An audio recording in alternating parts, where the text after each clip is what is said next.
Folks, Black Star Network is here. Oh, no punches! I'm real revolutionary right now. Black power. Support this man, Black Media. He makes sure that our stories are told. Thank you for being the voice of Black America, Roland. Stay black. I love y'all. All momentum we have now, we have to keep this going. The video looks phenomenal. See, this difference between Black Star Network and Black-owned media and something like CNN. You can't be Black-owned media and be scared. It's time to be smart. Bring your eyeballs home. You dig?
is Friday, April 26, 2024. Coming up on Roland Martin Unfiltered, streaming live on the Black Star Network. I'm here in Miami, where I will later be moderating a conversation with the Fulton County DA, Fonnie Willis, at the NABCO conference. On today's show, Crystal Mason continues to be terrorized by Republican DA in Tarrant County. They are appealing the Texas Court of Appeals decision, getting rid of her case. We'll be chatting with her and her attorney. This is just an insane story. We'll be chatting with her attorney on tonight's show. Also, a black Ohio man dies in police custody after telling the cops that he could not breathe. There's body cam video we have for you.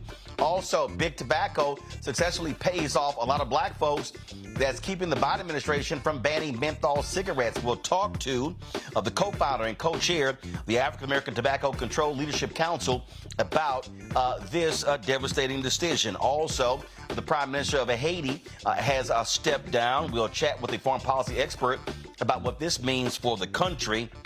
And, of course, just the latest that's happening in the world of politics. Lots to talk about. It's time to bring the funk on Roland Martin Unfiltered.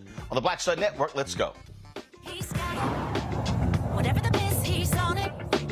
Whatever it is, he's got the scoop, the fact, the find. And when it breaks, he's right on time and it's rolling. Best believe he's knowing.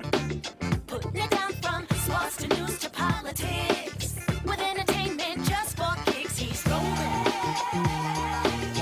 It's on go, roll, y'all. It's Roland Martin, yeah.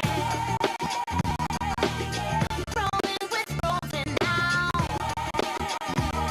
He's funky, he's fresh, he's real, the best, you know he's Roland Martin now.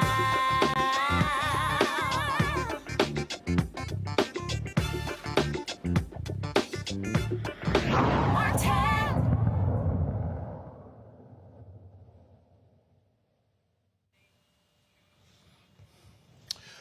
All right, folks, welcome to Roland Martin Unfiltered. On Monday, Vice President Kamala Harris is going to be in Atlanta, kicking off what is being called an empowerment economic tour, specifically targeting African Americans, especially black men. The goal is to tout the initiatives the Biden-Harris administration has actually implemented over the last 3 years, but also to lay out an agenda over the next 4 years if they are reelected. The first two stops are going to be taking place in Atlanta and Detroit. On Monday, they're going to be on stage with the co-host of Earn Your Leisure.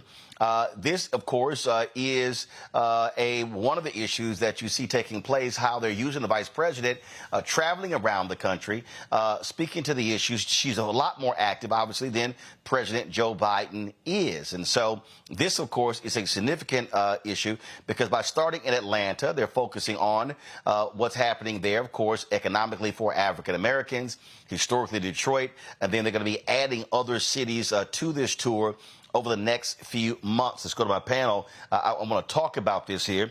Joining us on the show today, Michael Imhotep, host African History Network show, coming to us out of Detroit. Also, on today's panel, we're joined by Kelly Bethea, communication strategist out of D.C., Matt Manning, civil rights attorney out of Corpus Christi. Glad to have all three of you here. And so we're going to be joined by Kelly shortly. I'm going to start with you, Michael. Detroit is one of the cities vice president is going to be going to. And these are the type of conversations they've got to have because they have done things. But the reality is they have been horrible when it comes to messaging what those issues are. But one of the things they also want to do with this tour is also let people know how they can tap into the resources to access available money.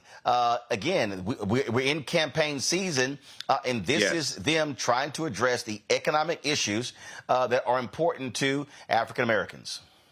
Absolutely. This is time to show and tell. This is time to claim your victories, talk about what you've accomplished, the $1.9 trillion American Rescue Plan that saved the economy, and no Republicans in the House or the Senate voted for the bill. When you had Republicans saying open the schools, it was only Democrats who passed a bill to fund about $350 billion, something like that, that went to funding schools, paying for better ventilation systems, paying for personal protection, et cetera, personal protection equipment, et cetera. So this is the time to connect the policies of the Biden-Harris administration, and they have a lot to talk about, connect that to everyday African Americans and how it's impacting them. The African American median net worth has increased 60% under the Biden-Harris administration. We know we had a record number of jobs created, 15 million jobs, over 800,000 manufacturing jobs, et cetera.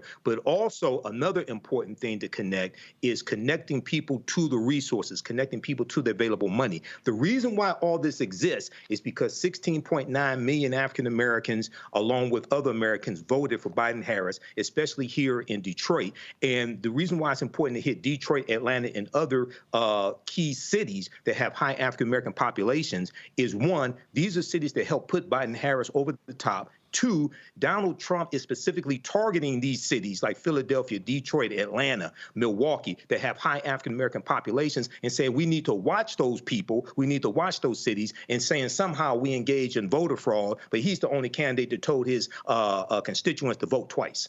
So this is extremely important.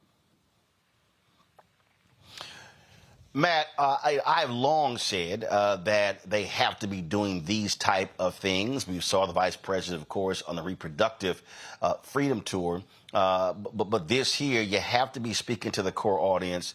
And what you're seeing is again, Gen X, millennials, Gen Z, who are really about economic opportunities, entrepreneurship, as opposed to previous generation that may be focused on social programs. And so telling the story is one thing, but also letting people know about resources that are available is another.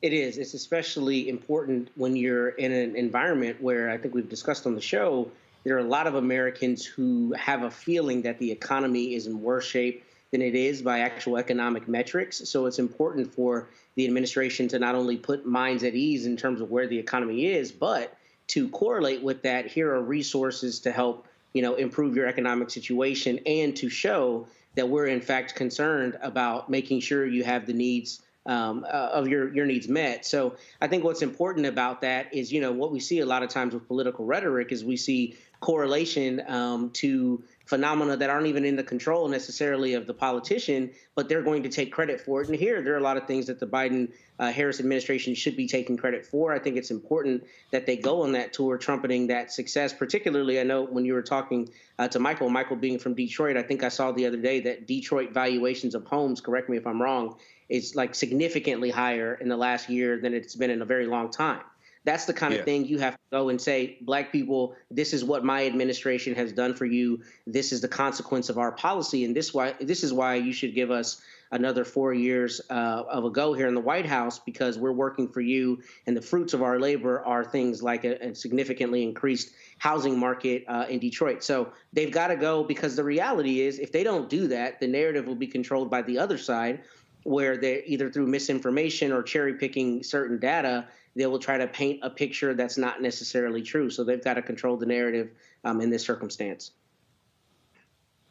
Absolutely do that. Now, of course, going to Atlanta, Georgia, battleground state, Detroit, Michigan, battleground state. Wouldn't be shocked they're going to go to Philadelphia, Pennsylvania, battleground state.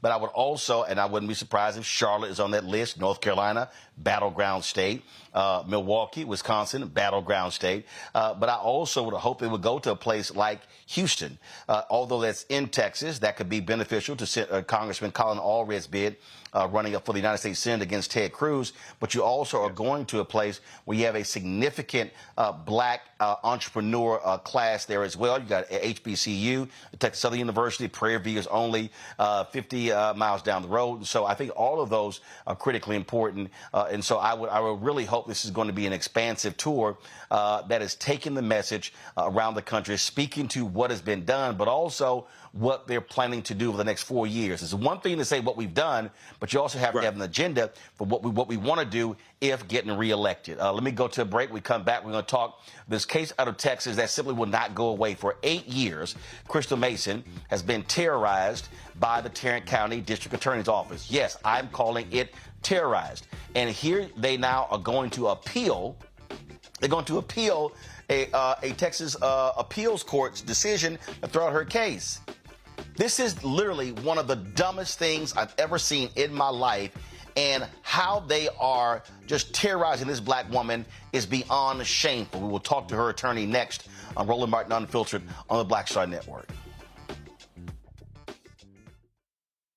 First, President Barack Obama's road to the White House. We got about 500 copies of the book available. And so this actually is all of the coverage of the 2008 election. But the other thing is this here. I talked to folks like Malik Yoba, Hill Harper, Erica Alexander, Kevin Lau, Spike Lee, Tatiana Ali. But there's a lot of behind-the-scenes stuff in here as well, where I talked about some of the stuff that went down at CNN. Also, when you go through here, a lot of the photos that you see in here, photos that I actually shot, photos that were my time at CNN. And so what I decided to do, because one, I published the book and I own it myself, is that so I said, you know what, I'm going to slash the price to $10. And so we're going to have shipping and handling $5.99. I'm going to personally autograph every copy. I'm not reprinting the book. So once we are sold out of these 500, that's it. They're gone. So you can go to RolandSMartin.com/the-first to get a copy of this book. Everybody who orders this book through the website, not on Amazon, only through RolandSMartin.com, I will personally autograph and mail you a copy of this book. It's all of the covers, the actual interviews that I did with him. And just to show you, of course, when it came out, there's actually even in here the interviews that I did with him and Michelle Obama, which won TV One cable networks its first 2 NAACP Image Awards. And so all of that for $10. Shipping and handling is $5.99. So go to RolandSMartin.com/the-first and order your copy today. Hey, what's up? It's Sammy Roman. Hey, it's John Murray, the executive producer of the new Sherry Shepherd Talk Show. It's me, Sherry Shepherd, and you know what you're watching, Roland Martin Unfiltered.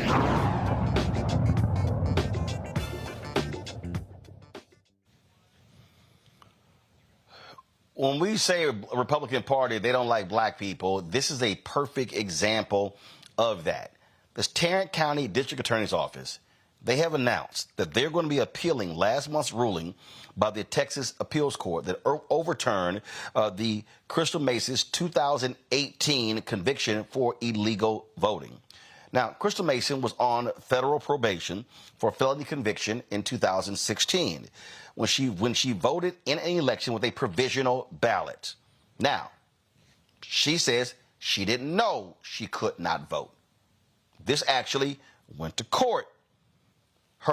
The folks with the probation folks said in testimony that she didn't know. She was not told. She was convicted anyway. 2 years later of voter fraud and sentenced to 5 years behind bars because state law only allows felons to vote if they have fully finished their sentence, including any parole or supervision requirements. Now, keep in mind, she had to go back to federal prison for violating the terms of her probation, and then they tacked on 2 more years of supervised release.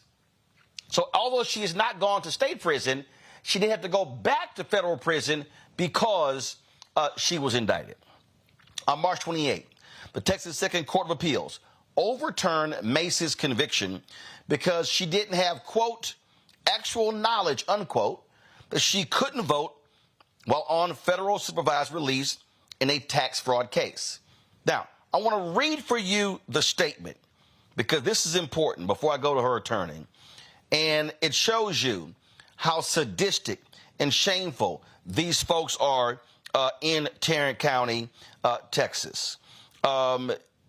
This is the statement that they released. And when I read this for you, you're probably going to say, you got to be kidding me. This is a quote from this statement. The trial court's guilty verdict should be affirmed. Voting is a cornerstone of our democracy. This office will protect the ballot box from fraudsters who think our laws don't apply to them. Crystal Mason, a 4-time felon, was convicted of illegal voting on March 28, 2018, in a bench trial in the 432nd Judicial District Court. She was convicted based on testimony from the election judge and poll clerk that she read the provisional voter affidavit affirmed that she provided accurate information, signed the affidavit, and testified that the affidavit language was clearly understandable to mean that a convicted felon, such as herself, was ineligible to vote. On March 28, 2024, the Second Court of Appeals reversed her conviction and published an opinion stating that there was evidence showing Mason may not have known she was ineligible to vote on the day she voted.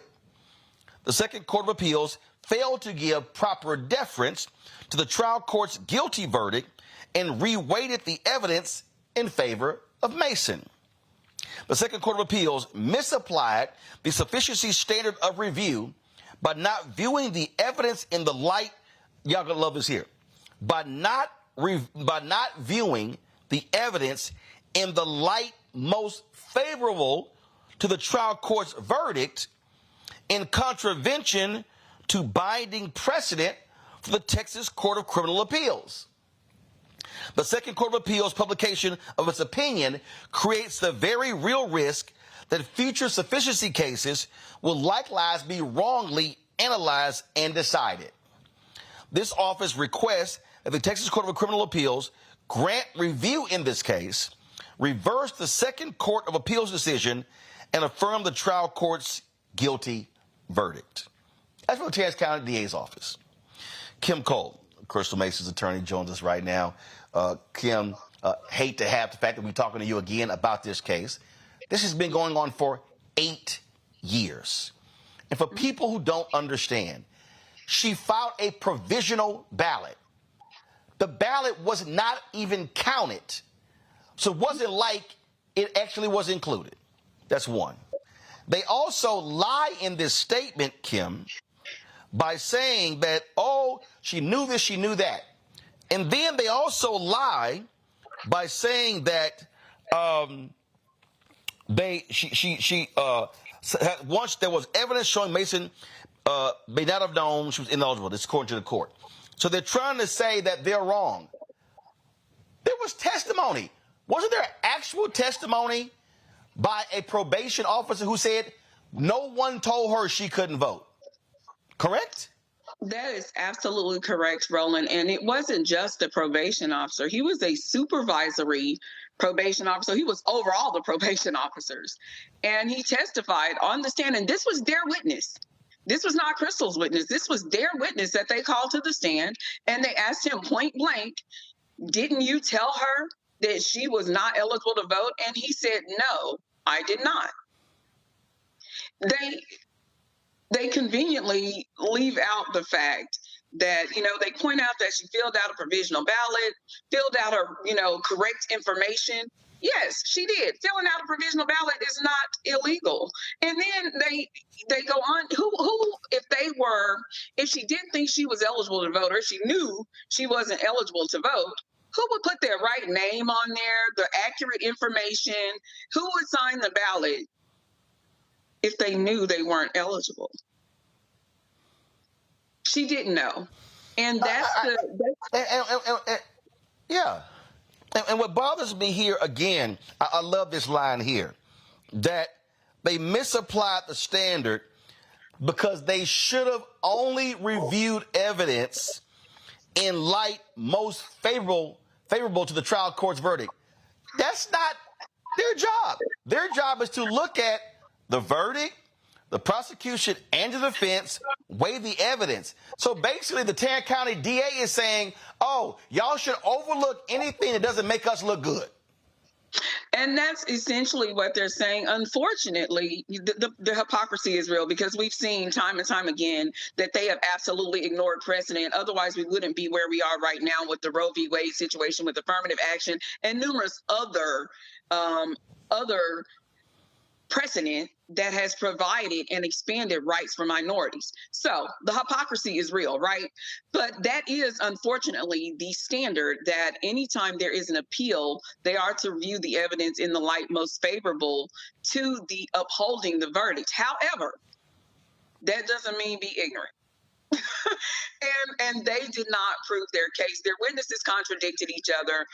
And what they also failed to include was that the Second Court of Appeals said that Even if she had read the affidavit, there is absolutely no language whatsoever in that affidavit, because Crystal testified that she didn't read it. They're going on her two neighbors' testimony that was inconclusive that she read it. They're like, well, I think she read it. You know, she was moving her finger. Anyway, Crystal did not actually read the affidavit. She was filling out her information, because on one side is the attestation, the other side is where she fills out her information. And she was putting her information on there because they did admonish her that she had to provide accurate information.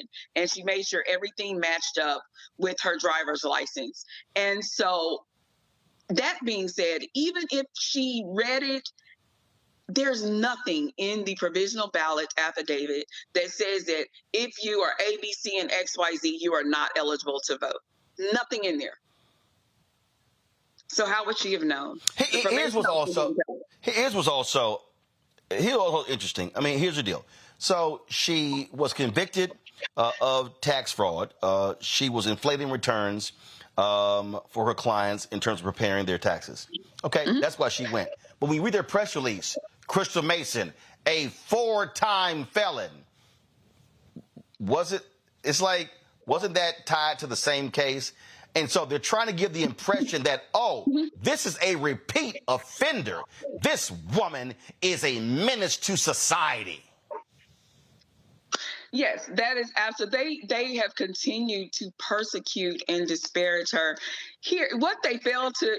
Crystal isn't a saint, Roland. I mean, she isn't. Every saint got a past, and every sinner got a future. Okay, so she does have a prior criminal history. Otherwise, she wouldn't even be in this situation to ascertain whether or not she was eligible to vote. Okay, so that's how we landed here. Yes, she is a felon. However, what they failed to acknowledge in stating that she's a 4-time felon, which they also included the one where she was acquitted, this particular case, but we can look past that, right? Yeah. Anyway, in all of her other cases, Crystal pled guilty. She admitted her wrongs, even to the case that got her sent to federal prison. She has no problem holding herself accountable for the things that she's done wrong. Why on earth would she fight for 7 years to prove her innocence, when in all of these other cases, she admitted her guilt because she did something wrong? She was like, I did it. I mean, I'm gonna take accountability for my actions. Here, she didn't know she was not eligible. So she refuses to accept responsibility. Right. I mean, the thing that jumps out to me is, before I go to Matt and Michael with their questions. Okay. Has she gone to state prison? No. But she actually, because of this, she returned to federal prison for 2 years. You would think a common sense DA would say, okay, we've been dealing with this one case for 8 years. They literally are spending more time on this case than they have on heinous crimes that have been committed. So the waste of resources to me is unbelievable. This is, no, we're going to make an example out of this black woman, and this is about creating a chilling effect about anybody else who's formerly incarcerated in voting. The same thing they did when they attacked a black man in Houston who stood in line for 6 hours, and guess what? He was later found that he could vote, and he now says, hey, I'm not going to vote again because of what I went through. That's what this is all about. You're absolutely right. You are absolutely right. I've said over and over again, in their summation in Crystal's original trial, they said they wanted to send a message to voters, much like their ridiculous, disparaging, inaccurate statement that they released yesterday. They are trying to send a message. They are trying to, quote unquote, protect the ballot box, as if, of course, Roland, you know where that comes from, as if folk like us shouldn't be there. And so they are absolutely still trying to send the same message 7 years later, 8 years later. We're coming up on another election. 8 years later, they're still trying to send the same message. They don't want folks who look like Crystal at the ballot box. They are trying to protect the ballot box, not from fraudsters, because let's be honest, we've seen the documentation of who was committing all the voter fraud in the past few elections. They don't look like Crystal. So they're not trying to protect the ballot box from from fraudsters. They're trying to protect the ballot box from those who have been typically disenfranchised by this system. And that is the whole point of them continuing to beat this dead horse. And correct me if I'm wrong. There was a Texas Justice of the Peace, Russ Casey, who admitted to forging signatures to get on the primary ballot. And he pled guilty to records tampering. He resigned. That happened in 2018. These folks are spending more time, and he was an elected official. They're spending more time going after her than they did going after somebody like him. Yes. And in fact, before that, and he was sentenced to 2 years in jail, but it was probated over 5 years. But they want to send her to prison. They absolutely want to send her to prison because they want people who look like her. They want to protect the ballot box from folks who look like her and you and me, and want to send, and Mr. Rogers down there in Houston. They want people that look like us to fear that they may suffer the same fate. Look at what all they're doing. Look at all of the taxpayer money they're spending to put an innocent woman in prison. It makes absolutely no sense whatsoever. Matt Manning, your question. So, Kim, thank you first for your advocacy. You're doing stellar work. And ironically, I'm writing a PDR to the Court of Criminal Appeals as we speak. This is really kind of appreciate. But my question to you is this. First, have you ever seen an appeal like this? Because my understanding is the Court of Criminal Appeals sent it down saying y'all used the wrong construction of the statute.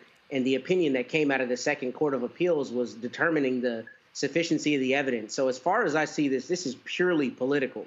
And to that end, is there any mechanism that y'all have to dismiss a frivolous appeal like you would like a Rule 91A dismissal on the civil side or any dismissal like that? Because I think it's frankly unethical to appeal it following the Court of Criminal Appeals opinion in this case, but I haven't seen the mechanism whereby you could get it thrown out, just on its face, because I don't know how to get there at all. From my understanding, there isn't one. We will have an opportunity to file a response to their request for discretionary review. So we're still, obviously, I'm not her only attorney, and we're still evaluating whether or not we will respond, because to be quite honest, it's trash. I don't know if you read it. It's trash. And, we're debating whether or not we actually even, want to even give it the credence to draft a response. But I believe ultimately we will, because we should say something, because this does not deserve the court's review. And hopefully the Texas Court of Criminal Appeals will not take it up.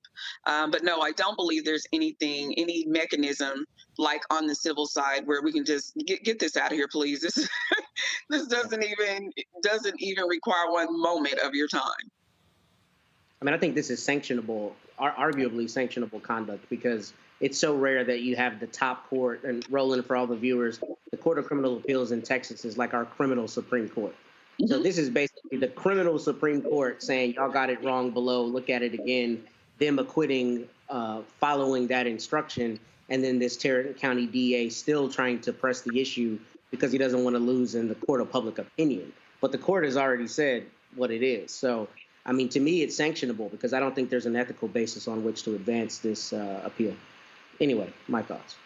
Well, I certainly hope the court actually does smack them down because this continuation of this case, it's 8 years. She voted in 2016. I'm sorry, you don't spend 8 years on a case like this. Michael? All right, Attorney Cole, thanks for coming back on, giving us an update. First and foremost, how is Crystal doing with this new news? Number one. Number two, is there anything possibly the Department of Justice can do, the Civil Rights Division, anything like that in regards to suing Texas, what have you? So first of all, Crystal is understandably distraught. She thought finally that this nightmare was over because it is clear that she has been targeted. They haven't put this much. I always talk about the affluenza team, the case that made national attention. This young man committed several crimes, stole a vehicle, stole alcohol, killed 4 people.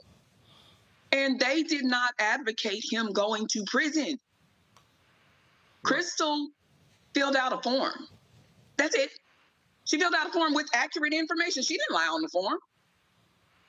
And they want to send her to prison. This is absolutely ridiculous. I would agree that the continued prosecution should be sanctionable because there is no basis for it. Absolutely no basis for it. So Crystal is not well. She's very upset. She really took particular issue with the DA's attempt to disparage her in their last statement. Their language was vile and to me, very unprofessional. So she really took issue with that. To, paint her as a 4-time felon, no, this conviction was thrown out. So you can say, so she isn't a 4-time felon, but they just really took, called her fraudster. They really took some low blows. And so she's not happy. And she was looking forward to moving forward with her future without this hanging over her head. She has had to worry for the last 7 years. At any moment, this case could have turned the opposite direction and she would have been looking at 5 years in jail and prison. And so she finally thought that was over. Your second question, and I apologize, I forgot what your the Department of Justice, Civil Rights Division. Yeah. Is there any role that they can play in this? I think there's a role that they should play. There are some issues going on in Tarrant County that definitely would, and as a matter of fact, there's some other issues going on in Tarrant County, may not be known to you, but those of us locally know.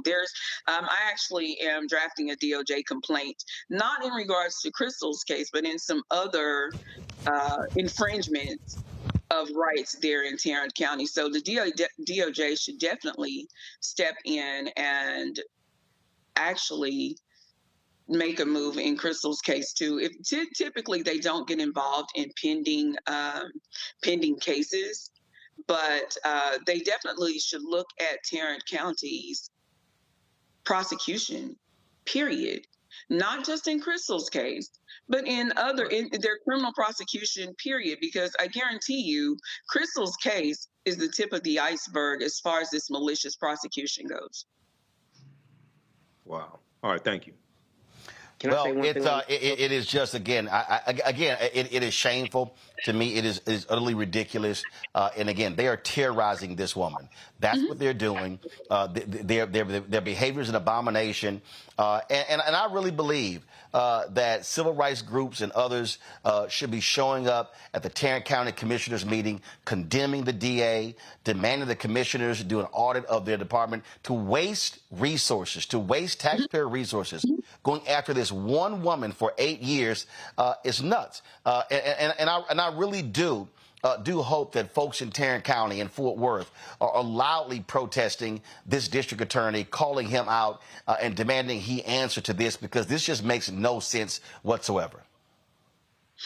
I agree, Roland. I agree. And we have been, so many organizations and individuals have reached out in support of Crystal, and we are planning, they are planning some type of actual action and protest of them continuing to pursue Crystal, not just in the interest of justice, but also in the interest of fiscal responsibility.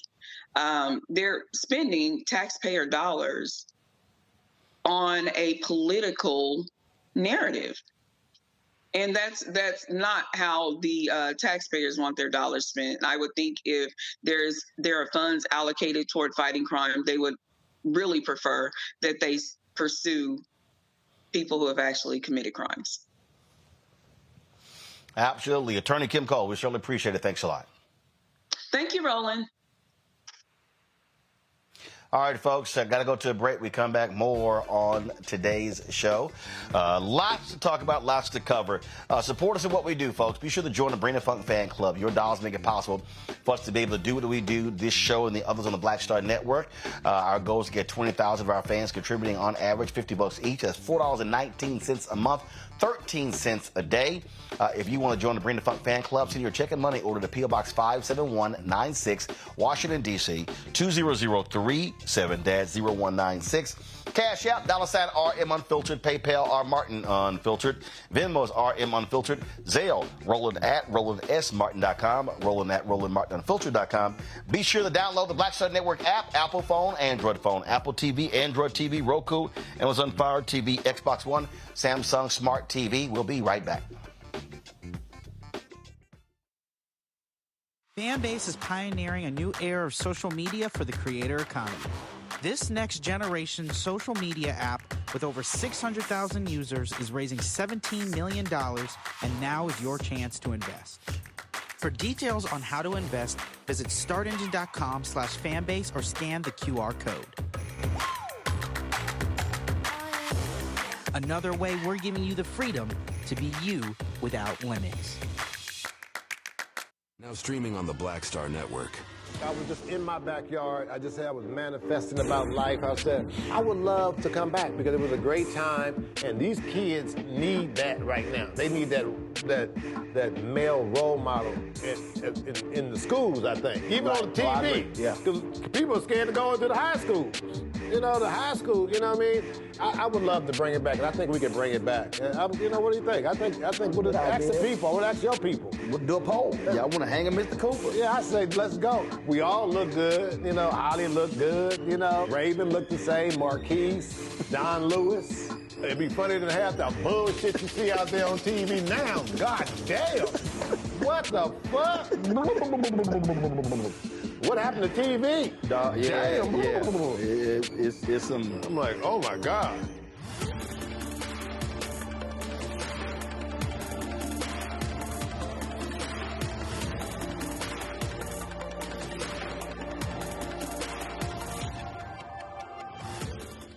What's up, Geek Tony in the place to be. Got Kicked Out Your Mama's University, creator and executive producer of Fat Tuesdays, a air hip-hop comedy. But right now, I'm rolling with Roland Martin, unfiltered, uncut, unplugged, and undamn believable. You hear me?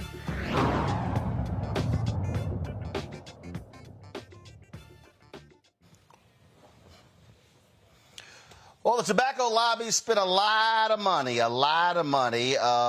getting a lot of black folks to take up their position to fight the ban on menthol cigarettes by the Biden-Harris Federal Drug Administration.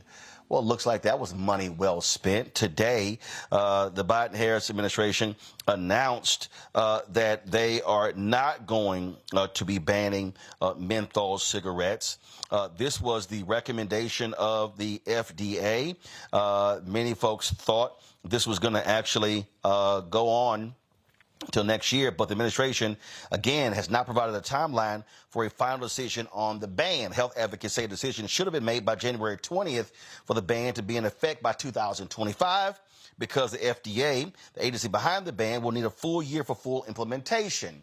Again, it was a very orchestrated campaign by Big Tobacco to get African Americans to oppose this. One of the things they did was spread massive lies that by getting rid of menthol cigarettes, this is going to cause significant harm in the black community by having cops target African Americans. And so what do? They employed civil rights leaders like Reverend Al Sharpton. They also utilized political strategists like Antoine Seawright. They had mothers of the movement. In fact, Sabrina Fulton sent out a tweet today saying she was thankful for this position because this decision because it could have hurt African Americans being targeted by cops for having menthol cigarettes. All of those are actually lies. Okay, they had law enforcement out there, black law enforcement officers saying the exact same thing, and they were successful. Carol Magruder is the co-founder and co-chair of the African American Tobacco Control Leadership Council. She joins us right now. Carol, glad to have you on the show. Saw you a couple of weeks ago with the National Medical Association. You had a significant number of black organizations that were in support of this menthol ban. You also had a variety of other groups as well. The group Tobacco Free Kids, a lot of people who were standing behind this. But let's just be real clear. It was big tobacco money spread around the black community that led to this decision. Yes, Roland, we were so disappointed that the Biden administration has put a pause on getting this rule out, which was promised to be out. Actually, we're over several years now, and actually since President Obama signed the Tobacco Control Act in 2009, we're 15 years out. And the groups that are in support of getting the deadliest product, the deadliest targeter of black men off the market, which are Newport cigarettes and mentholated tobacco products, in our lawsuit that we filed an additional lawsuit that was April 2nd. So that lawsuit is still in play.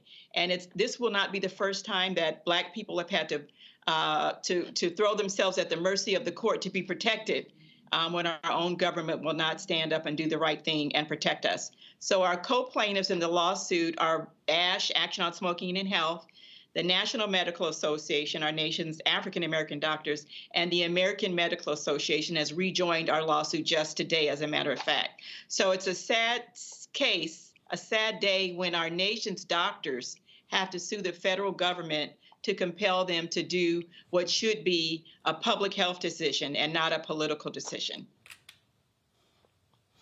And again, what Big Tobacco did, they were funding African Americans, meet with the Biden administration. And so what they said is like, oh, you don't want to do this because this could harm your re-election efforts when it comes to reaching African American voters. That's literally what they were saying to the Biden-Harris administration. That is correct, that mentholated tobacco smokers are going to rebel and go against the Biden administration. But all those mentholated tobacco smokers have a family member, such as myself, who see our families dying and our children addicted, another generation of our children addicted. And this has to stop. And the law that the FDA is going to put out, it's not about the individual. This is about the head of the snake. This is about the tobacco industry, the manufacturers. So there won't be anything left to smuggle, to have a black market, because we're cutting it off at the head. As opposed, a lot of times this is compared to war on drugs where we went out and arrested black boys on the street. So this is about getting to the Wizard of Oz behind that curtain who's manipulating the strings to keep the black community addicted, with us giving our resources and our bodies, our lives, paying for our own deaths. And they have done everything they could to pull out all the stops to keep the status quo. But we will not be deterred. We're not going anywhere.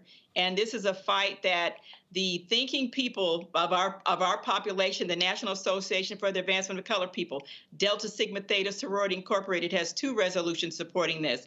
The National Council of Negro Women, and all those groups represent our voters. And those groups represent people who really take a measured, considered discussion and debate about this issue, which is very complex, and it scares people. And so we ask people like Reverend Al Sharpton, Ben Chavis, help us fight against the industry. They owe us actually reparations for the harm that's been caused our community. And that's the next phase of this fight, is putting a price tag on the reparations that black people, black smokers who are victims of the tobacco industry, of how we can turn our people into survivors of what has been done, of this racist pernicious targeting for decades. How can we turn that around so that our people are survivors and have good health, that they can enjoy their health here? I'm here in Atlanta right now at the African American Mayors Association meeting, AMA. And so our Black mayors are on board. There's still discussion, but when you see I talked to the mayor of New Rochelle, her father is a Newport smoker. So people are living this, seeing it with their own families as people die and become sick. And the length of time that it takes, that our people cannot enjoy their old age and be able to contribute to their family, enjoy their grandchildren because they're too sick to do so. And so that day is coming to an end, and we need the Biden administration on board. But in the interim, we keep going city by city, state by state. Massachusetts has done it. California has done it. We're looking at Maine, and we are available to make this happen. And so that local municipalities do have the authority to ban the sale of these products in their communities. If we do it at the federal level, then it's global, and then we're cutting it off at the manufacturer's level. But if the Biden administration doesn't want to move and do the right thing, we continue the work that we're doing to get these deadly products out of our communities and to save the next generation of our children who deserve to be protected. And again, we work with you. We work with the Campaign for Tobacco-Free Kids. I had somebody send me a text today. We were in a group chat. We were talking about how a lot of black folks were paid off. Somebody said, Roland, they didn't try to throw any money at you. I said, no, because folk know how I despise cigarette smoke. I said, so they wouldn't even attempt to try to sit here and throw some money at me. And so I absolutely was in support of this, because it's about black health. And people need to understand that this is often what happens. People need to understand the money, hundreds of thousands of dollars that were being spent behind the scenes to get black people to oppose this menthol ban. And again, what was most insidious was for them to be throwing out that, oh, black men could be targeted by cops and could be arrested by cops and could be harassed by cops if they had menthol cigarettes, when this ban had absolutely nothing to do with that. Those were lies that were being spread to scare black people, and the tactic worked. And it did work. And how they latch onto our legitimate pain and suffering and the legitimate need and grievances that we have and the need for reform. And that we have to do those same things. We have to do the police reform, and we have to get these products off the market, and we need to do that simultaneously at the same time. We can't wait till we solve racism in America to get the biggest predator, the biggest killer off the market, which is the tobacco industry. We need them out now. And that's actually probably, if it wasn't for all the political interference, an easier lift. And that this is the beginning. This isn't the end. So people are, they're afraid, like, what's going to happen? What's going to happen is we're going to have services for our people. That's already happening. We black smokers, through the taxes they pay, they've already paid for every single thing that they could need to help them to get off of nicotine. And we're working to get them what they've already paid for. And that they need to understand that they are the victims in this, and that no one loves a mentholated tobacco smoker more than the African American Tobacco Control Leadership Council. That is why we exist, and that we're working hard to save the lives of the 45,000 black people who die every year directly from tobacco-induced diseases. That's not counting secondhand smoke. That's not counting all the asthma, all the poor quality of life and health that we have in our old age because of these debilitating diseases, diabetes, all of the things that we have, they're so exacerbated by smoking. Most of our diabetic amputations are smokers. And so people need to understand that this touches every aspect of our life, whether you smoke or not. It's affecting our community, and that the only way the tobacco industry can survive is to addict another generation of our children. And so if you're an addicted smoker, do the right thing, stand up and protect our next generation of our children. This is what's at stake here. And demand the services that you need to get off of these products. And the first thing is to get it out of our communities so that it's not always around and part of our community, our norms and our communities. It's not normal. Matt. So the question I have is there a precedent for banning a comparable product that has been specifically targeted on one demographic. And I ask because I understand the necessity, I understand the value, and I support it. I am wondering what the response has been in relation to the obvious arguments, I'm sure, on the other side about government overreach and about the idea that people have the choice whether to smoke or not. I mean, I understand. So this is right. This is what people need to understand about the menthol. When President Barack Obama signed the Tobacco Control Act in 2009, the other flavors in combustible tobacco were taken off the market. Menthol was left in. Black people are not the only people that smoke menthol, but the vast majority of Black smokers smoke menthol because of the pernicious and racist targeting that we have endured for decades. So Canada, the European Union, which is made up of several, countries in Western Europe, they've taken it off. And so that conversation of race, well, they have Black people all over the world. So the Black Canadians, they weren't saying, our Black Canadians need menthol because they didn't endure the racist targeting that we've had. When you're in Detroit, you look across the river and there's Canada. The difference between Detroit and Windsor, Canada, which is a stone's throw. That's the difference in this fight that we have in America for justice, for health justice for Black people. And health is our first civil right. You can't enjoy any other rights if you're unhealthy. And so our community, we need to get healthy, and we need to get the vector of death and disease, which is the tobacco industry, out of our community. And however you feel about it, you need to disclose that you take money from the #1 killer of Black people. If that's part of your conversation, if you're defending them, if you're feeling that, we have the right to pick how we want to kill ourselves, you need to disclose that you take money from the tobacco industry. People need to know that.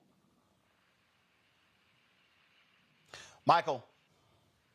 Hey, Carol, thanks for coming back on again. I remember when you were on before dealing with this topic. And it's interesting that a lot of these people, these civil rights leaders, et cetera, who say Black Lives Matter would take money to not ban menthol cigarettes and save Black lives. That's a conundrum right there. But two quick questions. Number one, how would this ban actually work? Because before, I think we were talking about a ban on manufacturing, not on possession. So how would the ban actually work?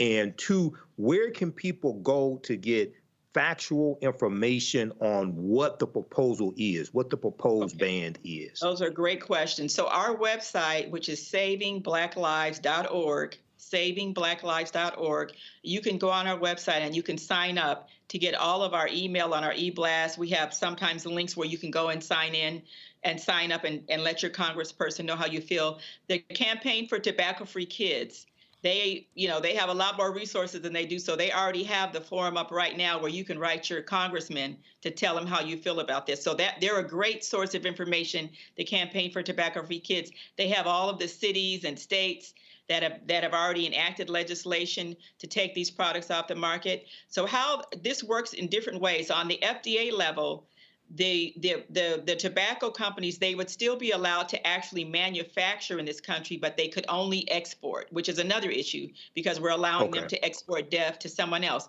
But they would no longer be sold, but it would not be illegal to purchase them or to use them. And so we know that people, I'm from the hood, I'm from the community. I have my own family members in California. We passed a law. They still are getting some products. So it's a process. It's not magic. We passed the Voting Rights Act 50 years ago. I just was listening to where they're trying to put this sister in jail who tried to vote. So these fights are real, and they're not going to go away tomorrow. It's not going to be some magic. It's going to be digging in. It's the beginning of the end of these decades of predatory targeting. And it takes resources. It takes our people to know that we're supporting them and that we're going to get healthier together, and that our federal government, our state governments, our local health departments need to give Black smokers what they need and to treat addiction, nicotine addiction in all its forms, and the effects that we endure because of stress, because of racism. So we're looking at innovation to help our people to get off of these products. But so we need to work on supply and we need to work on demand as well. We know there's still demand, and we are rolling out as quickly as we can. We're giving technical assistance to governments and cities across this country of the best way to help our smokers to know that they can stop, they can get off of these products, and they can. They really can. They just need a little extra help. All right, then. Well, look, keep the fight up. Carol, we're going to continue with the battle as well. It is not over. It's not over. So thanks so much for your efforts. Baby. It's far from over. So we're not going anywhere. And stay tuned for the lawsuit. All right, we appreciate it. It's possible that the courts will intervene and they will handle this. And so that's our next line of defense is what the courts are going to say. All right. We appreciate it. Thanks a lot. Thank you. Prime Minister of Haiti resigns. Will that lead to stability in the country? We'll tackle that next right here on Roland Martin Unfiltered on the Black Star Network.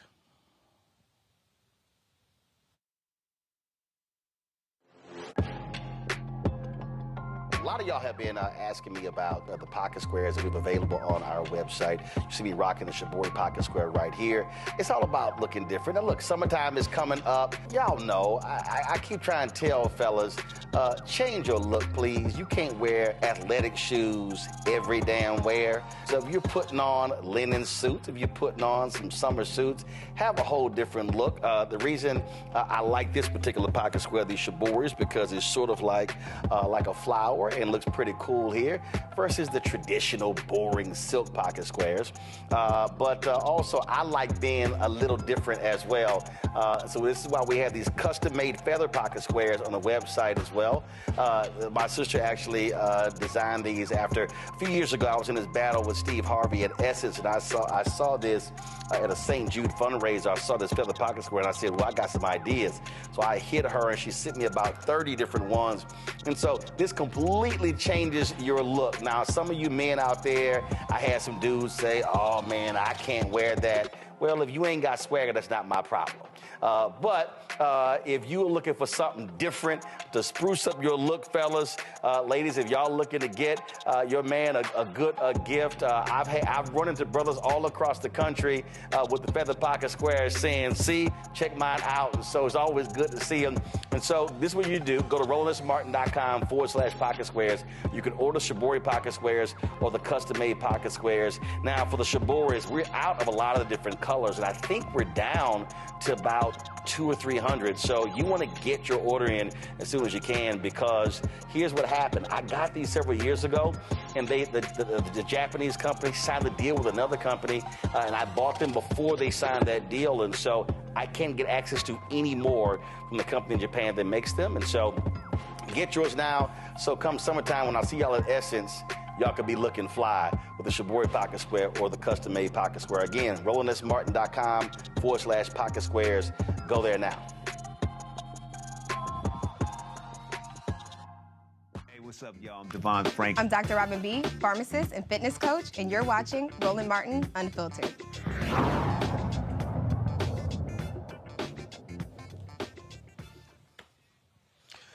Now that Haiti's Presidential Transition Council is in place, the Prime Minister, Ariel Henry, has resigned.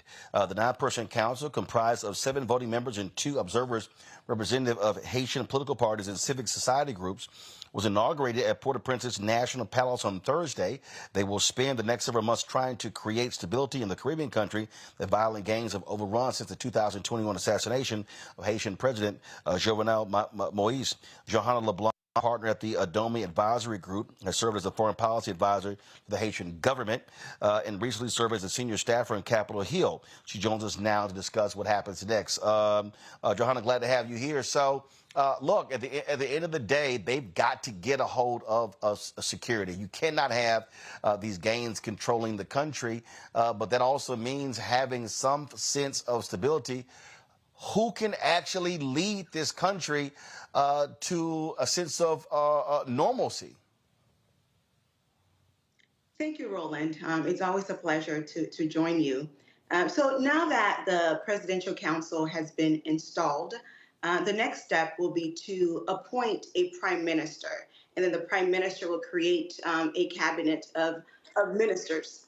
And the whole purpose is to, one, you know, ensure the smooth transition of the Kenyan-led mission into the country, to help address the insecurity crisis in the country. And two, to also organize free, fair, transparent, and inclusive elections in the country that is scheduled to happen in November of 2025.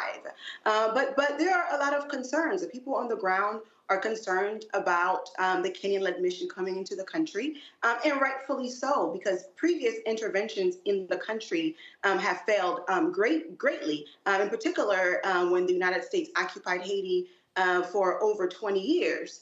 And then you had the UN mission that came into the country, brought cholera, which led to the killing of countless Haitians and left many Haitians sick. So rightfully so, they're skeptical. But what I think, though, with the Kenyan-led mission is that President Ruto has demonstrated himself to be a Pan-Africanist. I think it's a great opportunity to have another Black nation supporting another Black nation and finding stability. But there will certainly be challenges, and I think President Ruto is up for the challenge.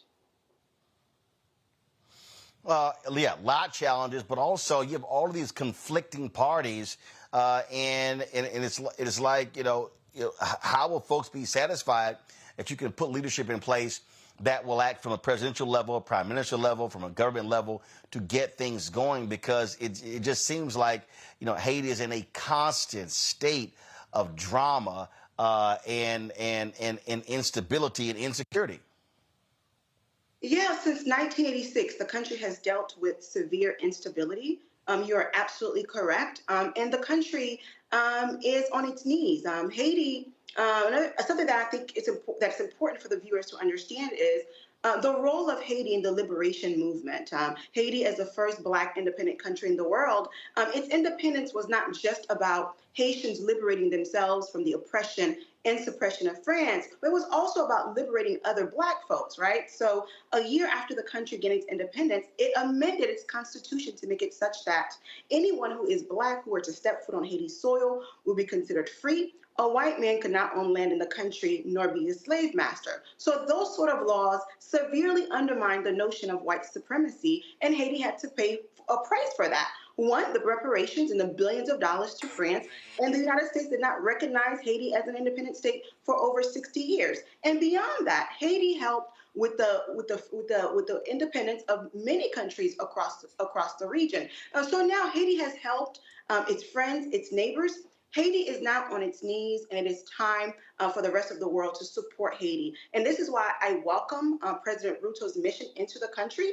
It shows solidarity, it shows Pan-Africanism, and I think it's also an opportunity for President Ruto to show to the rest of the world what a prosperous collaboration could look like between two Black nations. Question from the panel. Michael, you first. All right, thanks for coming on and giving us an update on Haiti.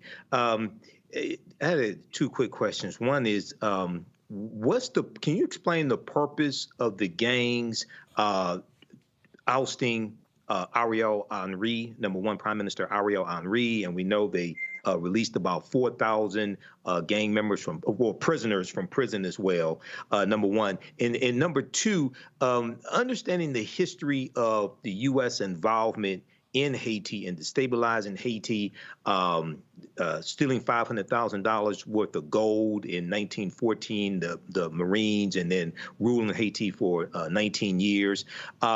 Is there a role that the U.S. should play in stabilizing Haiti, or should the U.S. just stay out of it altogether? Sure. I think your question is two prongs, right? The first one is about the gangs. First and foremost, the gangs that we are seeing in Haiti, they're not driven by an ideology. They're not driven by a belief system. They are driven primarily because of the lack of economic opportunities that exist on the island. And secondly, they exist because they are being financed by political elites, by some members of the oligarchs, and so on. And many of the guns that they use to terrorize people in the country actually come from South Florida. So when people ship cars and cargoes to the Republic of Haiti, they sneak guns into them, and because there's not proper inspections, they end up in the hands of bad actors in Haiti, then distributed to the gangs. So what you saw recently is that in terms of the oust of Prime Minister Ariel Henry, is that the gangs formed a coalition and said, let's work together. Let's get rid of Prime Minister Ariel Henry. And they successfully did that. Something that many people in the country, many sectors in the country, members of Congress had been calling for Prime Minister Ariel Henry to resign, and he didn't do so, right? So it took the gangs to play a significant role in the ousting of Prime Minister Ariel Henry. Now, your second question about the role of the United States government. One, yes, I think it is a great idea that a Kenyan-led mission is coming into the country to help address the insecurity crisis. But Kenya is going to leave at some point. Now, what's going to happen? Right. So while Kenya is in the country, we have to help to strengthen the security institutions that currently exist. One, the Haitian National Police, severely underfunded, severely lack the equipment and recent technology to fight these gangs. They need to be further strengthened. Two, the United States has invoked the Leahy Act, which makes it unlawful for the use of U.S. funding for the purpose of the Haitian military. No state should be without a military. That's just unacceptable. And the military is to fight external threats as well as internal threats. So right now, as we speak in Haiti, as we speak today, although Haiti has a military, it does not receive any sort of support from the United States government. So I think the U.S. should support the Haitian state and strengthen its security infrastructure so that when Kenya leaves, Haiti can fight and fend for itself. All right, thank you. Matt? I'm really glad Michael asked that question, because that was going to be the genesis of my question about the United States and our responsibility, if we have one, in being involved in stability. And I guess kind of the nexus of that question, or the corollary to that question, is this: is there a potential for Haiti to have an international law claim to say essentially the United States has passed legislation preventing support of the Haitian military, but we go around the world as the world police and give money to other institutions and states all the time, right? I mean, we're funding a lot in Ukraine. So is there any basis for an international law claim against the United States or other nations for expressly disallowing support to the Haitian military? Well, first and foremost, the Haitian military was initially disbanded in 1986 due to gross human rights violations.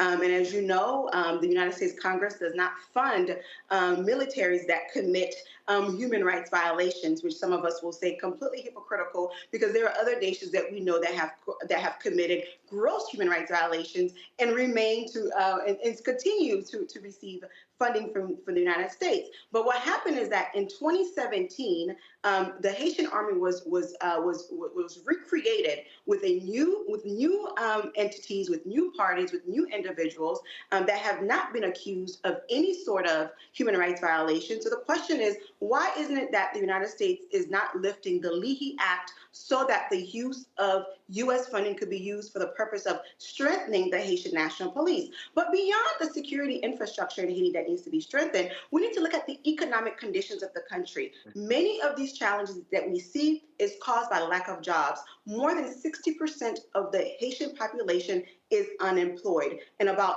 80% of Port-au-Prince is controlled by gangs. So what needs to happen is that in addition to humanitarian assistance, in addition to security assistance, the U.S. government must also, Congress in particular, must pass an economic package to revitalize the country's economy and help with the creation of jobs and the creation of various infrastructures such as roads and buildings and ports and so forth. Thank you. All right, then. Johanna, we surely appreciate it. Thanks a bunch. Look forward to hopefully some good news out of Haiti coming soon. Thanks a lot. All right, folks, when we come back, we're going to talk about this case out of Ohio, body cam release of an African-American who was killed there. We'll give you the details on that. That's next on Roland Martin Unfiltered on the Black Star Network. Don't forget, support us in what we do. Join the Bring the Fuck fan club. Send your check and money order to P.O. Box 57196, Washington, D.C., 20037-0196. Cash App is $RM Unfiltered. PayPal, R Martin Unfiltered. Venmo is RM Unfiltered. Zelle, Roland at RolandSMartin.com. Roland at RolandMartinUnfiltered.com. Also, be sure to get the Black Star Network app, Apple phone, Android phone, Apple TV, Android TV, Roku, Amazon Fire TV, Xbox One, Samsung Smart TV. Back in a moment. Fanbase is pioneering a new era of social media for the creator economy. This next generation social media app with over 600,000 users is raising $17 million, and now is your chance to invest. For details on how to invest, visit startengine.com/fanbase or scan the QR code. Another way we're giving you the freedom to be you without limits.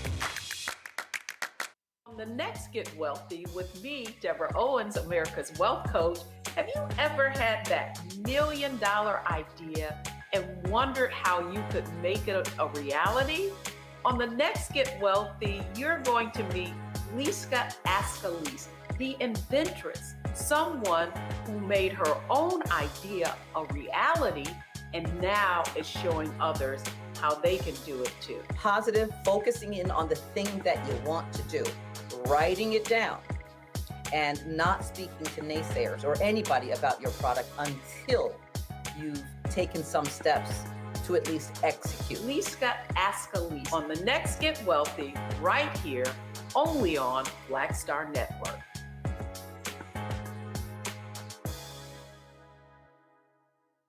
Hello, we're the Critter Fixers. I'm Dr. Bernard Hodges. And I'm Dr. Terrence Ferguson. And you're tuned in to Roland Martin Unfiltered.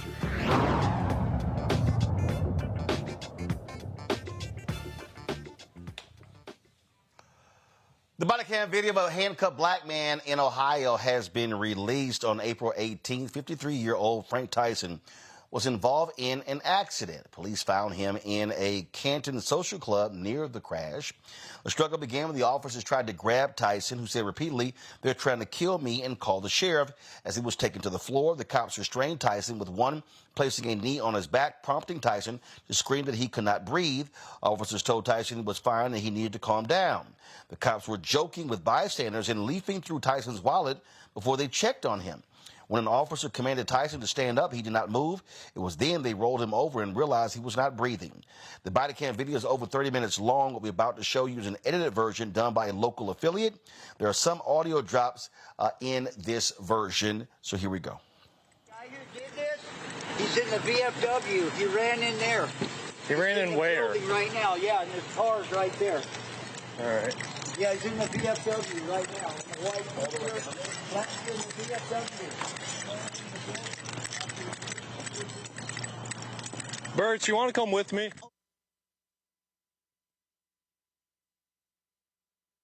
Please get him out of here now. I ain't leaving that, mama. No, get the sheriff. No, Get the we're going sheriff. outside. We're Get going the sheriff. outside. No, you ain't killing me. You ain't killing me tonight. You ain't killing me. You gotta kill me. No, no. No, you guys gotta kill me. They're on here. They're trying to kill me. They're trying to kill me. They're trying to kill me. They're trying to kill me. They're trying to kill me. They're trying to kill me. Why you trying to kill me? They're trying to kill me. They're trying to kill me. Kill me the sheriff's department. Call the sheriff. Call the sheriff's department. They're trying to kill me. They're trying to kill me. They're trying to kill me. Call the sheriff. Call the sheriff. Call the sheriff. Call the sheriff. Call the sheriff. Call the sheriff. Call the sheriff. Call the sheriff. Call the sheriff. Call the sheriff. They're gonna kill me. Call the sheriff. Call the sheriff. Call the sheriff. Call the sheriff. Call the sheriff. Call the sheriff. Call the sheriff. They're gonna kill me. They're gonna kill me. They're gonna kill me. You're gonna get sprayed. I don't get called sheriff. You're gonna get sprayed. Don't spray him. Call the sheriff. Don't spray him. Call the sheriff. They're gonna kill me. Call the sheriff. Call the sheriff. I got him. Here it goes. Got him. You want that one? Say when. You're good. Good. Give me this other hand.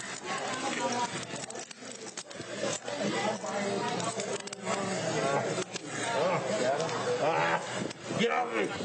Okay. Calm down. Calm down. Okay. Morning, custody. Morning, custody. 2029. Stop fighting. I can't read. I can't read. I can't. You don't want that. I can't breathe. That's the story right there. I'll be glad to support it. Okay. I can't breathe. You're fine.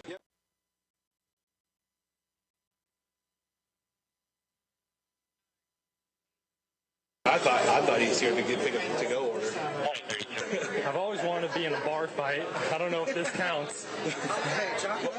Yeah, chalk it up, man. Matt, what I'm confused by is the man says, I can't breathe. The cop goes, oh, you're fine. But then you don't go back and check on him. You're joking, things along those lines.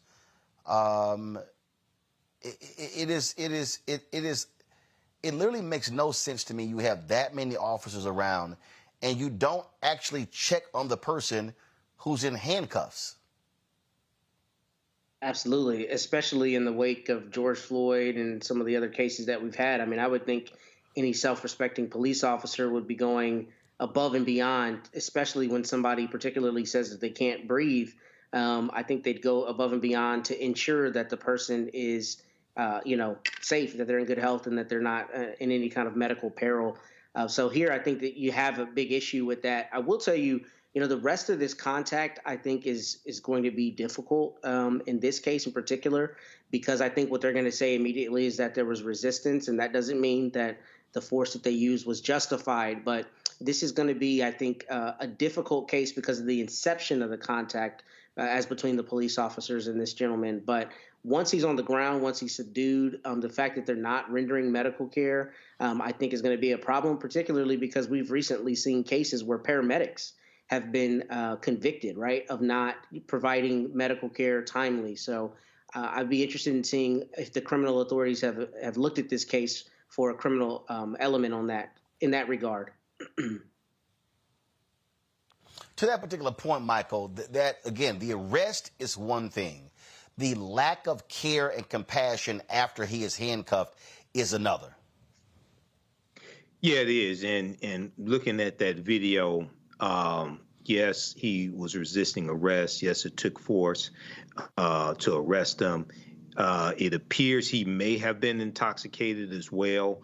But once you arrest him, the suspect in your custody, you're responsible for their well-being. Okay, whether they're guilty or not, you're responsible for that.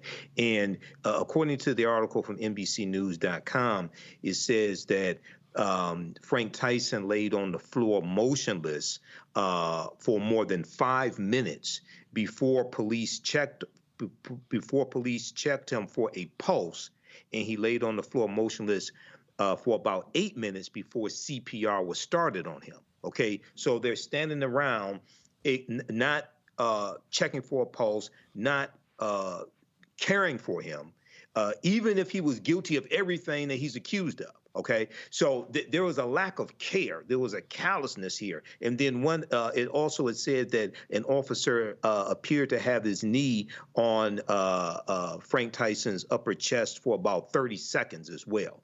So hopefully justice will prevail here, but it seems like there's some gross negligence when it comes to how the police handled this.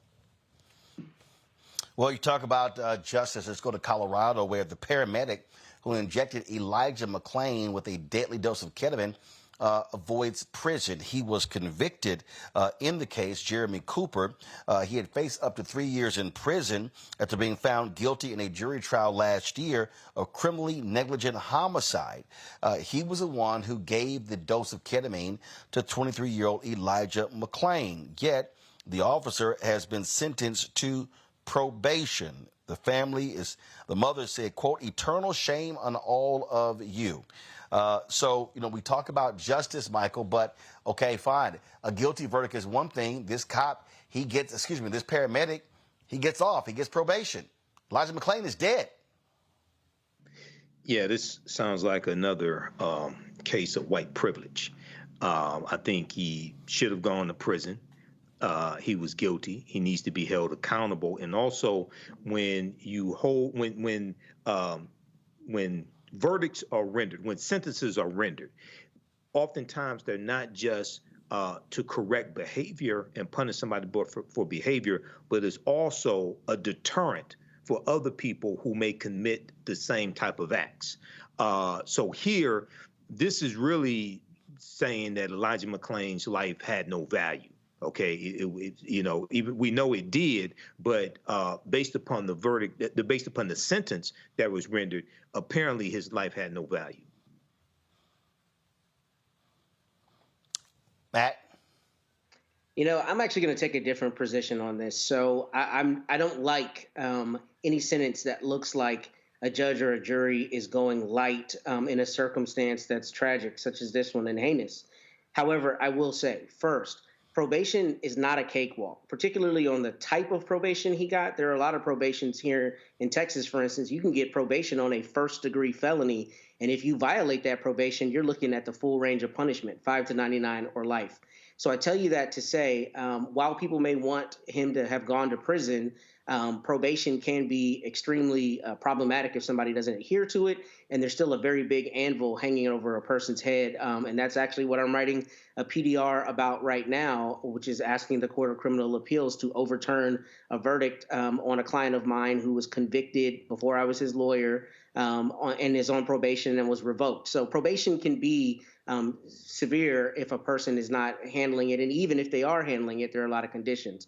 But beyond that, criminally negligent homicide, I think, is a very difficult charge to prosecute because it is the criminal equivalent of negligence. So I've never been a fan of that charge. I think that's always a hard charge. And I think in this case, because this paramedic did have statutory authority to administer medications, I do think that probably puts it in a different light. I don't know who administered punishment, whether it was the judge or jury here, but without knowing more of exactly the evidence against this paramedic, I don't want to necessarily render judgment that this is not the correct outcome. I get the optics, but unless I know all the evidence, I don't think I can say that with any level of intelligence. But probation is not always a cakewalk, and this could be a circumstance where the judge or jury, whomever meted this punishment out, thought that this is a person who didn't have anything in their background and should get this opportunity, but it is not one where they don't have the opportunity to take it away from them if they don't adhere to those conditions. So there's still a lot of risk there. And if they don't adhere to them, then perhaps they'll be going to prison. All right, folks, gotta go to break. We come back, Black and Missing, and more on Roland Martin Unfiltered on the Black Star Network.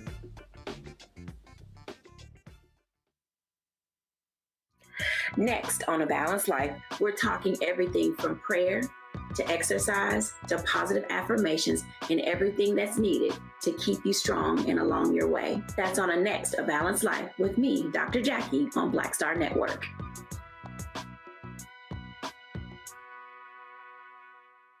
Next on the Black Table with me, Greg Carr. We welcome a towering intellect, activist, master theorist, prolific author, and unstoppable firebrand for change.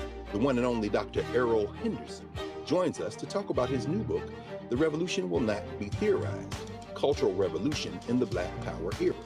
And this is what's going on in so much of academia and in some movement circles is an anti-Black nationalism. It's an hour of power that you don't want to miss. That's right here on the Black Table on the Black Star Network. I'm Faraji Muhammad, live from LA. And this is The Culture. The Culture is a two-way conversation. You and me. We talk about the stories, politics, the good, the bad, and the downright ugly. So join our community every day at 3 p.m. Eastern and let your voice be heard. Hey, we're all in this together. So let's talk about it and see what kind of trouble we can get into. It's The Culture, weekdays at 3, only on the Black Star Network. Hello, I'm Paula J. Parker. Truly proud on the Proud Family. I am Tommy Davidson. I play Oscar on Proud Family, Louder and Proud. Hi, I'm Jo Marie Payton, voice of Sugar Mama on Disney's Louder and Prouder, Disney Plus. And I'm with Roland Martin on Unfiltered.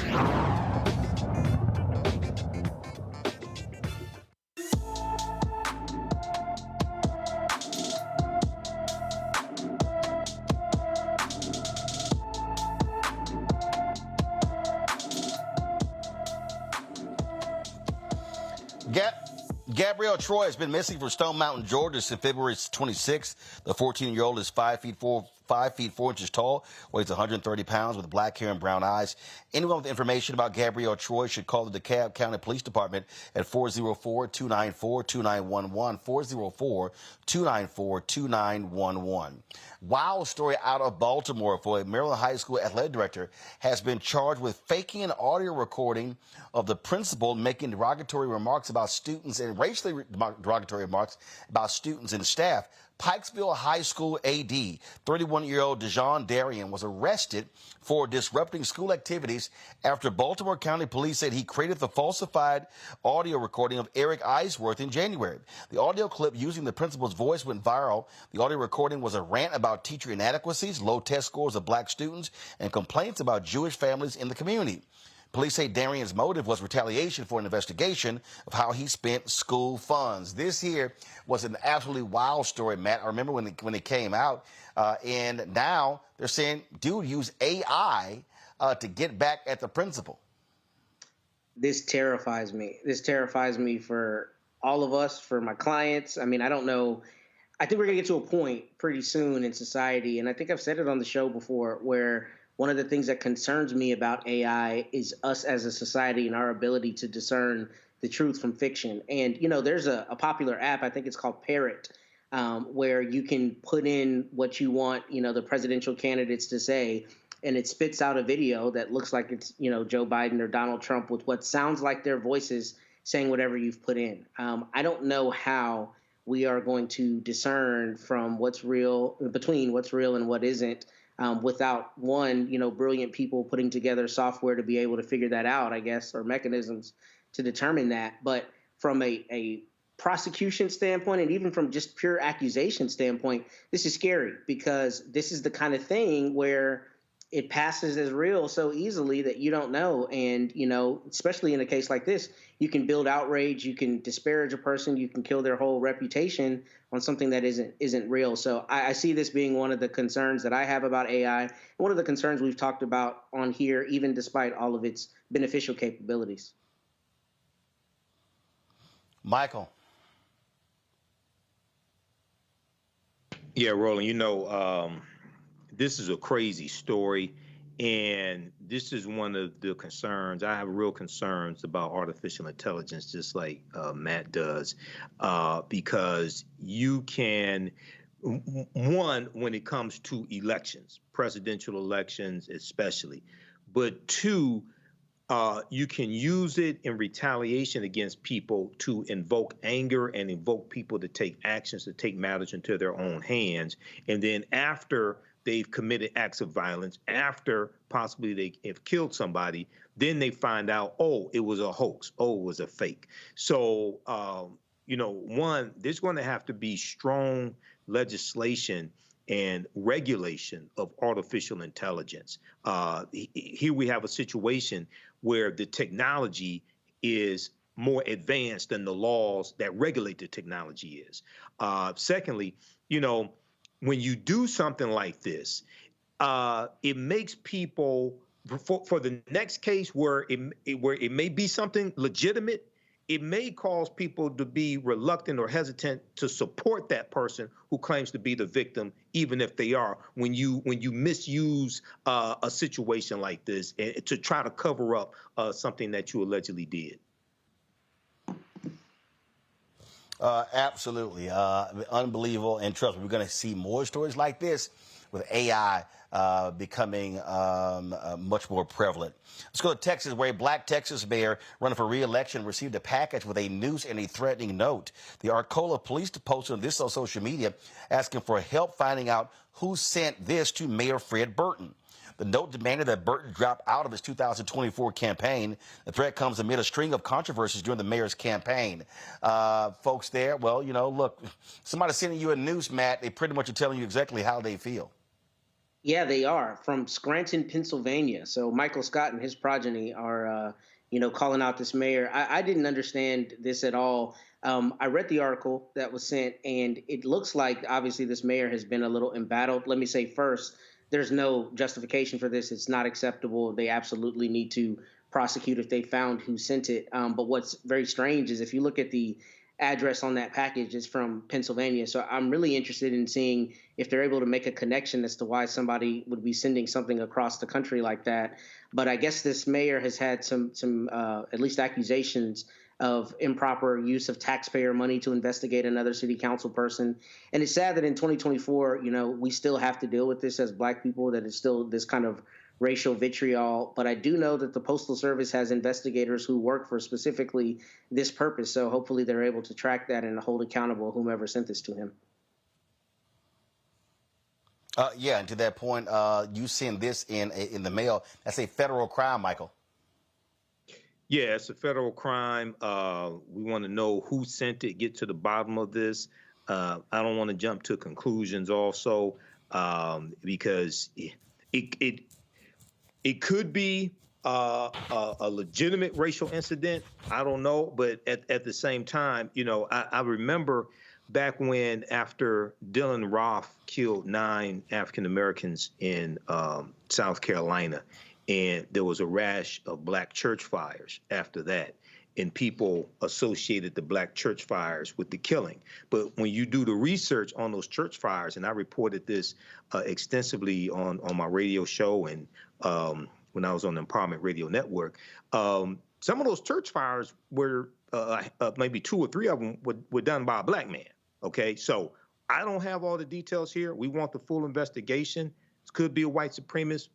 Don't know. So, we need to get the full details here. But this is crazy, regardless what it is. Indeed, it is. All right, folks.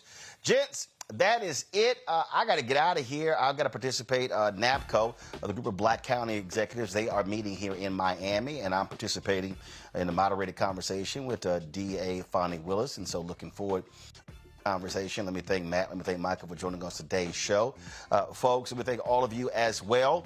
If you're going to be in California, LA area tomorrow, I'm going to be at Cal State University, Dominguez Hills, emceeing the Diamond League Jazz Festival. I did that last year. Looking forward to doing it again tomorrow. And also Saturday and Sunday we'll be in Los Angeles for the Joseph Lopez Golf Classic. Looking forward to hanging out with the homies for that as well. Folks, that's it for us. And tomorrow, shout out to all my LBs. Shout out to John Williams, Freddie Ricks, as well as Paul Stafford. Tomorrow's my 35th Alphaversary. And so looking forward to that. So Powell Macron Chapel, Texas A&M University, crossed April 27th, 1989. And so shout out to the LBs and RIP to our brother, number 1, Kevin Roberts, who, of course, passed away on tomorrow in 1999. So certainly prayers for his family. He's in the Omega chapter. Folks, I appreciate all of you. Don't forget, support us in what we do. We're doing great work here at Roland Martin Unfiltered on the Black Star Network. I got some news about some other shows that are no longer being aired. Bottom line is, look, we gotta have daily news shows that speak to our perspective, covering our news and information. And so your support of this show is invaluable. I say this all the time because it absolutely matters. It absolutely matters with what we're doing. We're out here fighting the battle again on the advertising front, trying to get more of these ad dollars, but it is not easy. And so, please, when you contribute to the show, doesn't matter what you contribute, all of it go back to support this show. Every dollar is crucially important. And again, the goal is to get 20,000 of our fans contributing on average $50 each. That comes out to be $4.19 a month, 13 cents a day. If I had charged folks, let's say $6.99 to subscribe for the year, it would cost a hell of a lot of money, but we wanted more people to have access to our information because it is important. And so when you give, you are making that possible. And so please send your check and money order to P.O. Box 57196, Washington, D.C., 20037-0196. Cash App, $RM Unfiltered. PayPal, R Martin Unfiltered. Venmo is RM Unfiltered. Zelle, Roland at RolandSMartin.com, Roland at RolandMartinUnfiltered.com. Download the Black Star Network app, Apple phone, Android phone, Apple TV, Android TV, Roku, Amazon Fire TV, Xbox One, Samsung Smart TV. Support us, of course, by getting my book, White Fear, How the Browning of America is Making White Folks Lose Their Mind, available at bookstores nationwide. You can get the audio version on Audible. I certainly read that.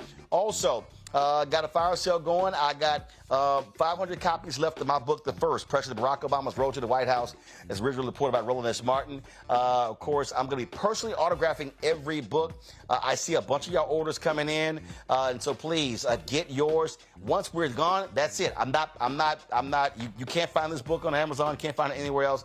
I won't be printing any more copies. So once it is gone, that is it. And so you want to go to RolandSMartin.com/the first, RolandSMartin.com/the first, and if y'all trying to get ready for summer, you're looking for some snazzy pocket squares, get our Shibori pocket squares, get our customized feather pocket squares by going to RolandSMartin.com/pocket squares. Trying to get the brothers looking all cool.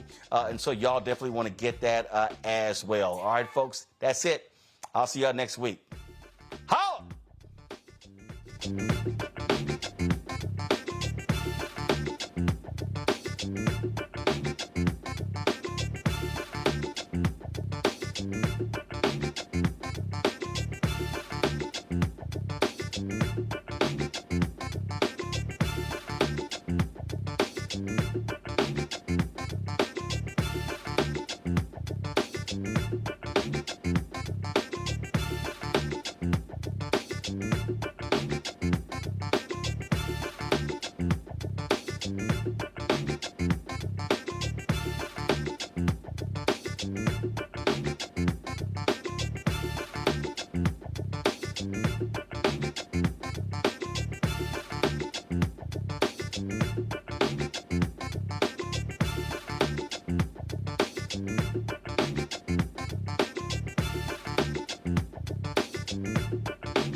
Bye-bye.